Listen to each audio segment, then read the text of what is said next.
is there a lot to say about this film? My spoiler-free review of Fantastic Beasts: The Crimes of Grindelwald. So first off, I want to talk about the tone of this film compared to the tone of the last film, Fantastic Beasts and Where to Find Them.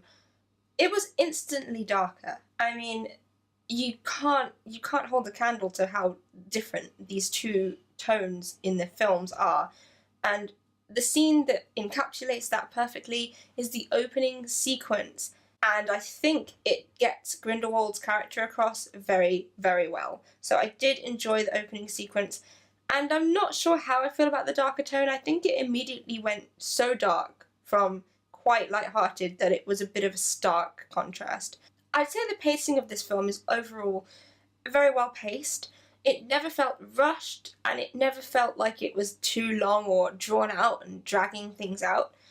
I think the film itself could have been a little bit longer to tie up some loose ends to some of the plots, but again, we've got, 3 more films left, so those loose ends may be tied up in another film.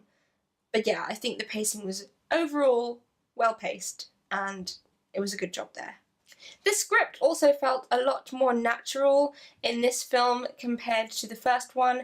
I think J.K. Rowling is growing as a screenwriter. The characters, they felt more lived in, more comfortable. The only characters I think didn't feel natural when I was listening to them were Credence. I was a bit disappointed with Credence this time round. I didn't find him as engaging as the first. Say the Maledictus as well.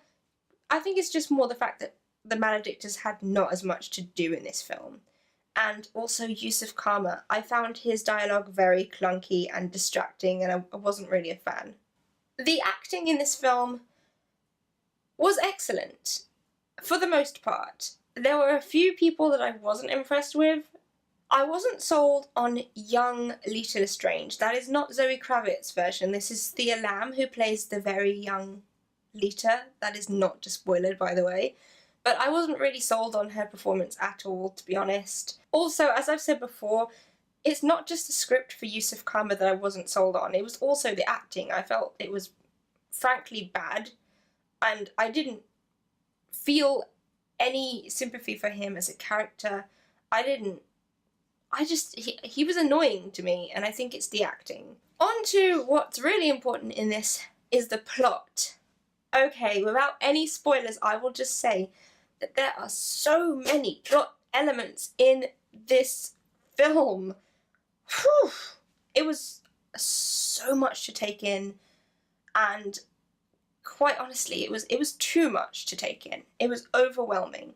It felt like a lot of the elements in this film were there but didn't tie together very well, and so it felt very disjointed and sort of like everything was just pieced together without any context.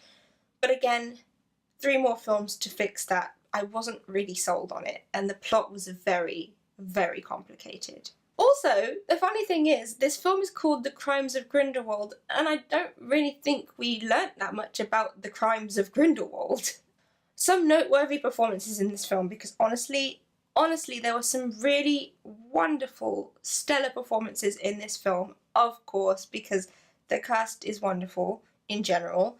Joshua Shea, who played the young Newt Scamander, the very young school-aged Newt Scamander, he was a very convincing Newt Scamander. I absolutely loved him with all my heart. I thought he was on point. Poppy Corby, who played Vinda Rosier, deliciously evil. I loved her performance. I thought she had a lot of presence, and I wished that we'd see more of Vinda in this film, but hopefully we're going to get a lot more of Vinda because I like Vinda Rosier. Jude Law as Albus Dumbledore, someone who I personally was not sold on being Dumbledore.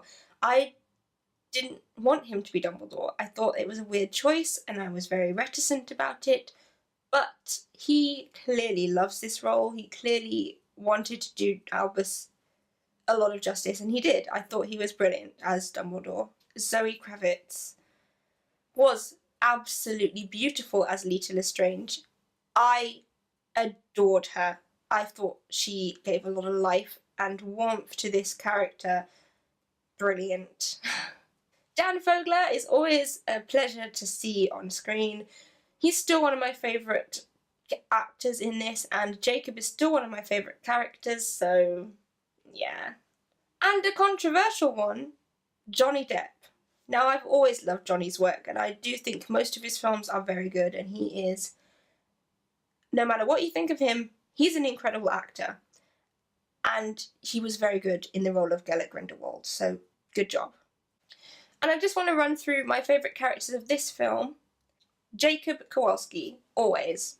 I loved him. I thought he was just as fun as before, but I'd like to have seen more of him, maybe. Queenie Goldstein.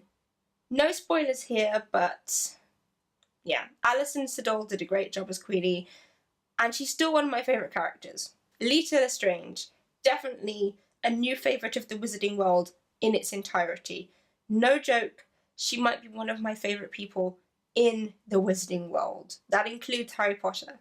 She definitely gives her house a good name. Theseus Scamander. I loved Theseus. I want to see more of him. That's all I have to say about Theseus. And Albus. Albus Dumbledore is one of my favourite characters anyway, so yeah, Albus was great. And now, for my rating out of 10. This film had obvious problems and obvious flaws, but it was still enjoyable, and I still enjoyed being back in the world of Harry Potter and the Wizarding World.